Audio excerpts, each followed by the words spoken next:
Bienvenue à tous sur Bogdanov.tv, c'est notre site, notre réseau de télévision. Notre chaîne, et nous allons vous faire partager notre actualité. Aujourd'hui, pour commencer, c'est notre livre, Le visage de Dieu, que vous avez peut-être eu l'occasion de lire. En tout cas, nous vous le recommandons. Ce sera un plaisir pour nous de le partager avec vous. Dans ce livre, nous affirmons que, à partir d'observations et à partir notamment de théories qui vont converger, qui convergent sur ce qu'on appelle le Big Bang, l'univers n'est pas né par hasard.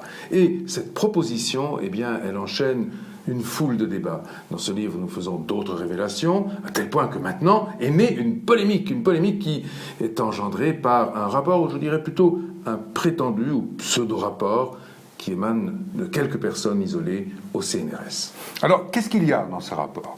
Il y a essentiellement une critique extrêmement virulente de la validité de nos travaux. Alors, deux questions se posent. Qui a écrit ce rapport ?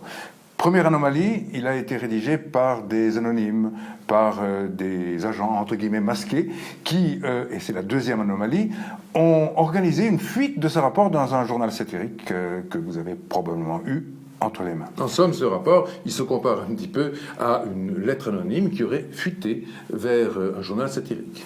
Alors, la première anomalie dont je parlais fait que déjà le rapport est invalide. Pourquoi ? Parce que nous ne sommes pas partie prenante du CNRS et il n'y a donc aucune raison pour que cette institution, qui est composée essentiellement de chercheurs, qui a en effet vocation à établir des rapports pour permettre par exemple à l'un d'entre eux de passer du rang B au rang A, cela c'est normal. Mais ce qui n'est pas du tout normal, c'est que un rapport comme celui-là vise deux chercheurs totalement extérieurs au CNRS et détruisent en bonne et due forme leur travail. Et puis, il y a plus grave. Ce rapport, hélas, est constellé d'erreurs.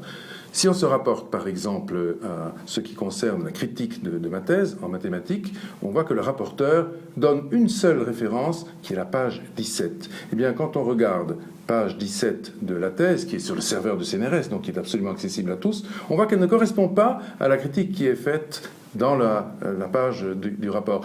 Alors qu'est-ce que ça veut dire ? Ça veut dire que soit le rapporteur n'a pas lu la thèse correctement, déjà navrant, soit, numéro 2, qu'il y a quelque part presque une duplicité, puisqu'il me fait dire quelque chose que je n'ai jamais écrit dans la thèse.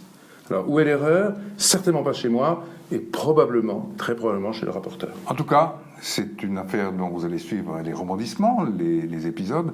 Pour nous, en ce qui nous concerne, nous découvrons chaque jour quelque chose de nouveau, et nous vous donnons donc rendez-vous demain pour découvrir avec nous un autre aspect de cette affaire.